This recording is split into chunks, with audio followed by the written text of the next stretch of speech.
राम राम सारे ने मैं हूं तारगला कुसुम गोयत और ताने सारे ने बेरा है कि भाई ऐलनाबाद में देखो चुनाव है और इसे खातर सारी पार्टी भी कति जुटी खड़ी है, यानी कि चुनाव के प्रचार प्रसार में। और फिलहाल ये मेरे गिला किसान नेता भी कह सकूँ हूँ, और जो ऐलनाबाद तक उम्मीदवार किसाना के उम्मीदवार उठे हुए हैं विकल्प प्रचार जी मौजूद है। सबसे पहले जी राम राम। राम राम सारे चैनल के दर्शकों ने विकल्प प्रचार की राम राम जी। ठीक हो सर? बिल्कुल बढ़िया। चुनाव आगे हैं और आप भी खड़े हुए हो मतलब चुनाव में, तो सबसे पहले मैं बताओ जी कि भाई आप गांव का देखो डोर टू डोर प्रोग्राम कर रहे हो, दौरा कर रहे हो तो किसा लग रहा है, लोगों का रिस्पांस किसा आ रहा है? देखिए जी, बाकी उम्मीदवार तो वोट मांग रहे आहो जी, और मैं मांग रहा हक, क्योंकि पिछले 14 साल जीवन के जो 14 साल थे जो जवानी के थे, अब बाल भी दौड़े होने लग गए। ये 14 साल इन्हीं लोगों के बीच में, महीने में 31 दिन, साल में 365 दिन इन लोगों के बीच में रहा हूं। चाहे इनकी बीमा की लड़ाई हो, चाहे इनकी खेत की लड़ाई हो, चाहे नहर के पानी की लड़ाई हो, हर लड़ाई के अंदर इनको एक ही आदमी खड़ा मिला है। तो जहां बाकी उम्मीदवार वोट मांग रहे हैं, मैं तो मेरा हक मांग रहा हूं। इस क्षेत्र के अंदर पिछले 5 साल के काम यदि आप देखें, 9,000 करोड़ रुपए सरसा जिला को दिलाने का काम सरकार को झुकाकर हमने दिलाने का काम किया। तो गांव में सभी लोग यही कह रहे हैं कि हक तो आपका बना है जी, और मुकाबला किसी पार्टी तो नहीं, मुकाबला है कि किसान कितना जागृत हुआ। हमने दिल्ली पर 700 शहादतें दे दी, हमने लगातार आंदोलन करे। छोटू राम की सोच थी बस जब तक किसान कानून बनाने वाली कलम तक नहीं जाएगा ना, उनकी पार पड़ा को नहीं। एक का गुस्सा था हम दूसरे ने चुन लिया, वो दूसरा फिर हमारे खिलाफ कानून बना दिया, फिर उनके खिलाफ बैठो, फिर तीसरे ने बना दिया, वो फिर अपने खिलाफ लिखेगा। तो हमें बैठना और मरण जोग्य ही रहेगी। हमने चौधरी छोटू राम, चौधरी देवीलाल, चौधरी चरण सिंह की जो सोच थी कि किसान मजदूर का बेटा जब तक कानून बनाने वाली कलम तक न जाएगा, घना एंडी रिस्पॉन्स लोगों का मन मिलन लागे। देखो जी, आप सरकारी नौकरी छोड़ कर किसान गेला लागे 10 महीने तक ज्यादा 1 साल होने होगी किसान आंदोलन में, उसमें भी टिकरी बॉर्डर पे, चिंगू बॉर्डर पे जमे रहे हो। देखो, और दूसरी तो मेरा सवाल नू है सर कि भाई अभय चौटाला ने भी इस्तीफा दिया। देखो उन्होंने कहा किसाना खातर दिया, मेरे गिला जितने भी जुड़ेंगे किसान जुड़ेंगे। तो आपका क्या कुछ कहना है कि भाई उनके गिला जुड़ेंगे या फिर आप कुकर आकर्षित करोगे अपने? अभय सिंह चौटाला ने जरूर किया था भाई किसाना का इस्तीफा दिया, हमने स्वागत भी कराया। हाँ लेकिन अड़ा एक कहावत है, अभय सत्य है, हम भी मानना भाई हमारा बड़ा भाई है, सत्य बात ही करनी चाहिए। लेकिन इस्तीफे के कंडीशन लाई थी कि जब तक तीनों काले कानून नहीं वापस हो जाएंगे, जब तक एमएसपी गारंटी कानून नहीं बन जाएगा, मैं जनप्रतिनिधि नहीं बनूंगा। वो इस चुनाव में एक नई इबारत लिख सकते थे, वो कह सकते थे कि हमारी पार्टी जहां 1 सीट का त्याग कर सकती है, हमारी पार्टी जब तक चुनाव नहीं लड़ेगी, इस बाई इलेक्शन का बाईकाट करेगी, जब तक कि तीनों कानून वापस नहीं हो। और जो पार्टी चुनाव लड़ेगी, हम तो किसान का समर्थन करेंगे, जो पार्टी चुनाव लड़ेगी उसका किसान विरोधी चेहरा अपने आप बेनकाब हो जाता, वो इस देश के हीरो बन सकते थे। एक बहुत सुनहरी मौका एक छोटे से चुनाव के लिए उन्होंने गवा दिया। तो विपक्ष नु भी कहे है जो नु आवे है ना सामने कि भाई किसाना का एक नेता खड़ा हो गया है, विकल्प प्रचार जी मतलब पूरे छारे हैं इलाहाबाद में, तो वे नु भी कहते हैं कि भाई जब संयुक्त किसान मोर्चा ने उसका समर्थन नहीं करा तो वो कैसा किसान नेता नु कहे? संयुक्त किसान मोर्चा था जी 2021 में आया वजूद के अंदर, उसको वजूद में लेने वाले भी हम वीएम सिंह जो शुरुआती साथी थे वो थे। वो वहां की लड़ाई है, वहां हमने तन मन धन हर एक प्रकार से लड़ी। लेकिन हमने तो चुनाव 19 में भी लड़ा था, 2019 के अंदर।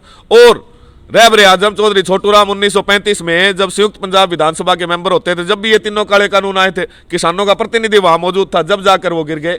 तो चुनाव लड़ना, लोग गुरनाम चढ़ूनी ने कहा मिशन पंजाब चलाना चाहिए, लेकिन आज मैं संयुक्त किसान मोर्चा और गुरनाम चढ़ूनी से सवाल करता हूं कि यूपी वाला तक है मिशन हरियाणा चला दो, और हरियाणा वाला क्या मिशन पंजाब चला दो। यानी अपने नेता के सामने कोई को नहीं अड़ना चाहिए। इनमें के डर है, के भय है। यो ऐलनाबाद के चुनाव में यदि संयुक्त किसान मोर्चा बढ़िया निर्णय लेता, हालांकि कई जगह कुछ पार्टियों के वर्करों द्वारा मेरा विरोध किया गया, उसके बाद एसकेएम की एक विशेष मीटिंग हुई जिसमें कहा गया कि हमारा विकल्प प्रचार जो है वो लगातार 10 महीने मेन मेंबर रहा है, हम उसका विरोध कहीं नहीं करेंगे। लेकिन उन्हें लोगों को ये तो कह दिया कि बीजेपी जेजेपी का बॉयकॉट कीजिए, लेकिन समर्थन किसका करोगे? क्या कांग्रेस ने कहा हम तीनों काले कानून वापस लेंगे? क्या कांग्रेस ने अपने राज्य के अंदर कभी एमएसपी गारंटी कानून की बात की? वो लड़ाई हमने कांग्रेस के साथ 16 साल लड़ी। क्या इन पार्टियों जो आप सत्ता के अंदर प्रांतीय पार्टियां, सबसे बड़ा उदाहरण बताऊं कुसुम तना, जब अब बंगाल इलेक्शन में एसकेएम के हम साथी गए बंगाल के अंदर, बीजेपी हराई हमने, उस समय ममता ने वादा कराया था चुनाव जीतते 1 लाख बंगाल के किसान लेके टीकरी सिंधु बॉर्डर पाऊंगी। आज 6 महीने हो गए, आया के बंगाल तक कोई?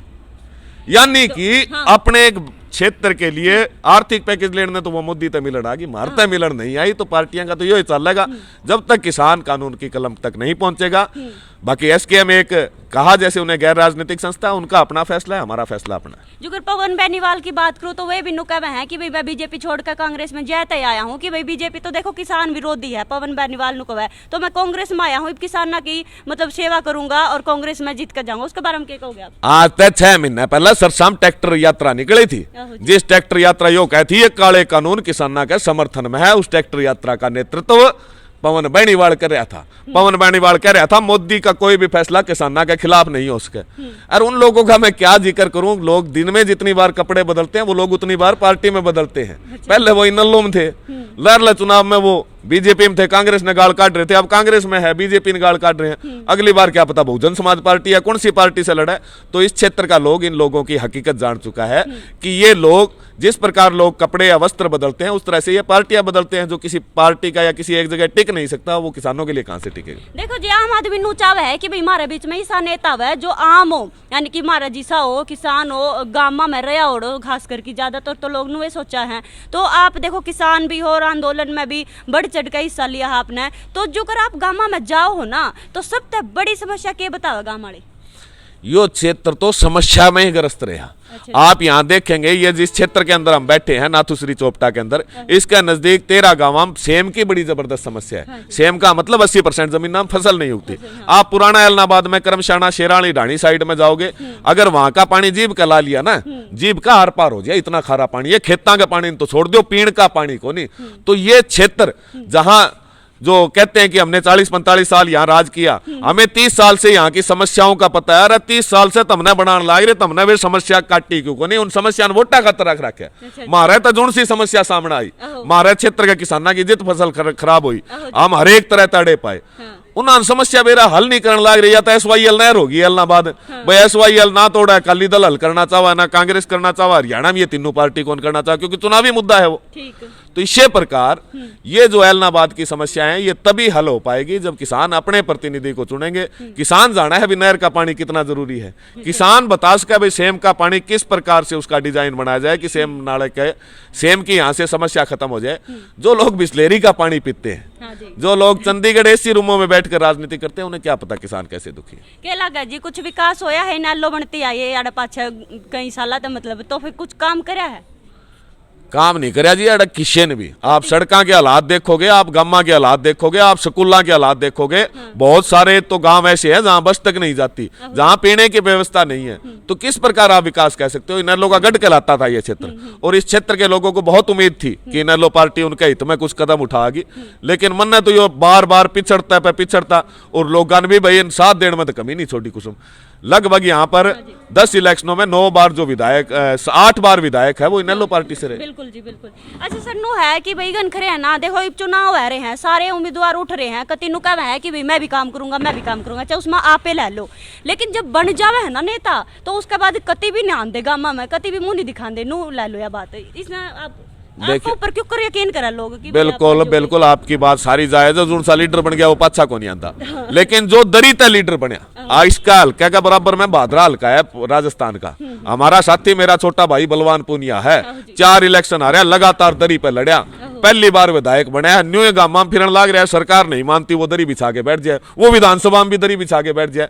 तो जो लोग एक तो AC रूमों से आए हैं, कुर्सियों से आए हैं, विरासत में जिनको राजनीति मिली है, वो ये काम नहीं कर सकते। कामरेड अमरा राम है, सीकर से 2 बार विधायक रहे, 2 बार सांसद रहे, दोन से 6 बार विधायक रहे, आज भी उनका टूटेड़ी सी जीप है, आम आदमी की तरह गांवों में फिरते हैं। संघर्ष का साथी कभी अपने संघर्ष के दिनों को नहीं मिल सकता, लेकिन जिन्हें सत्ता विरासत में मिली है, चौधरी देवीलाल नहीं भूले। मैं उदाहरण आपको बताता हूँ, चौधरी देवीलाल जब भी इस एरिया तक जाते थे, गाड़ी रोक के ऊंट के साथ बाई करने लग जाया करता, ये बाड़े करने लग जाएंगे। हाँ हेमा मालिनी तो 2-4 दिन का कणक काट दी फोटो आ जाएगी, और सन्नी देओल की आ जाएगी, लेकिन वो जमीनी जुगाड़ क्योंकि संघर्ष नहीं देखा इन्होंने। जो चौधरी देवीलाल ने संघर्ष देखा उनके बच्चे नहीं देख पाएंगे। तो इस प्रकार की ये दिक्कत है, जब भी संघर्ष का साथी जाएगा वो जितनी मजबूती से आपकी दरी पर आवाज उठा रहा है उतनी मजबूती से विधानसभा में उठाएगा। मुकाबला किस गेले लाओ जी? मुकाबला है जी मेरा किसान ना गेला अच्छा कि किसान कितना पढ़ लिया। जब हमने लड़ाई शुरू करी थी ना यहाँ पर, हाँ जी। तो हमारा नारा हुआ करता आज से 14 साल पहले, बोलेगा किसान, लड़ेगा किसान, जीतेगा किसान। वाह जी, तो किसान बोलना सीख गया, हमने वो बोलेगा किसान काट दिया। अब हमारा नारा है लड़ेगा किसान, जीतेगा किसान। लड़ रहा है किसान बॉर्डर पे 10 महीने तक। वाह जी, अब वह जीतने वाली क्लास जो करे 10वीं के बाद 12वीं हुआ, 12वीं के बाद बीए हुआ, बीए के बाद बीएड हुआ, हाँ जी, वह जीतने वाली क्लास में किसान पहुंचा है कि नहीं पहुंचा। यो एग्जाम मेरा को नहीं, यो एग्जाम मेरे क्षेत्र का किसाना का है। वाह जी, वाह जी। जीत जाओ आप एडत बन जाओ, सब तक पहला काम जो एलनाबाद में के करवाओगे? सब तक पहला काम तो यो है सेम की समस्या और एलनाबाद के पीने के पानी और नहरी पानी की समस्या। उसके लिए चाहे हमने विधानसभा में दरी बिछानी पड़ जाए और चाहे उनका गेट के अंदर लिटना पड़ जाए, यो काम मेरे क्षेत्र के लिए घना जरूरी है। आप जाके सेम समस्याओं में देखें, अभी कदे नाले टूट जाए, कदे कुछ टूट जाए, उनके घर चूल्हे नहीं पकते। सरकार से जो 6-6 हजार रुपए या फ्री अनाज मिलता है, उसके सारे 10 किले से लेके 50 किले के जमींदार का घर चल रहा है। जमींदार भी है वे, जमीन के भी मालिक है, लेकिन तो दाना होता है नहीं। इसी प्रकार परली साइड खेता में करमशाना के अंदर शेराले, ढाणी, मिठनपुरा, किशनपुरा के किसानों को खेतों का पानी छोड़िए, पीने का पानी कौन। मेरा मेजर ध्यान रहेगा ना, तो मैं एलनाबाद में पेरिस बनाऊं, बना नहीं सकता। हाँ, एलनाबाद का किसान के हक की जहां बात आवेगी, बीमा की, मुआवजे की, नहरी पानी की, इन सारी चीजों के लिए सरकार तय सीधी टक्कर मारने का काम हम कराएंगे। सरकार का नाम लेते तो कति आंख लाल हो जाए सर। सरकार तय तो कारण है मेरे सामने। दिल्ली की टिकरी बॉर्डर के ऊपर लगातार 10 महीने रहा, हर रोज 2 लाशें पंजाब और हरियाणा हमारा इन कंधा पे तक गई है। तो सरकार तो निश्चित तौर पर इन 700 कत्लों की जिम्मेवार है। लास्ट में हमारे दर्शकों ने हरियाणवी में या अपनी आम बोलचाल की भाषा में क्या कहना चाहोगे जी? भाई न्यू कहना चाहेंगे, वो ये नारा है किसान जितना जागृत होगा, रहबर आजम चौधरी छोटू राम की उस बात पर करेगा कि किसान एक तो अपना दुश्मन न पहचान ले और एक बोलना सीख ले, उस दिन किसान न रानिया कोई ऐसा नहीं है। तो किसान निश्चित तौर पर बोल भी रहा है हाँ जी, अपने हकों को पहचान कर, और ये जो जिन्होंने सत्ताएं अपनी विरासत समझ ली है, इनको सत्ता से विरासत करके बीजेपी से हम बॉर्डर पे खूब लड़े, लेकिन इनकी मुख्य हमारी जिस प्रकार जमीन माँ है, इनकी माँ है सत्ता, इनकी माँ है विधानसभा लोकसभा की सीटां। तो हम इनके पेट पर चोट करेंगे जब इनको किसान का दर्द महसूस होगा। इसलिए किसानों खींच के जितना भी आपका जोर लग सके, जिस भी क्षेत्र में हो, कोशिश करो कि अपने प्रतिनिधि को आप जो है विधानसभा और लोकसभा में भेजें। बहुत बहुत शुक्रिया सर। तो ये विकल्प 4 है किसान नेता, और इनकी पूरी बात ताने सुन ली होगी, और पूरी सुनकर ना तारा के कुछ कहना है कि भाई ये जोन सी बात करें उनमें तो कौन सा पॉइंट था हमने बढ़िया लगे, कमेंट में जरूर बताइयो। मैं फिर मिलूंगी, तब तक के लिए राम राम।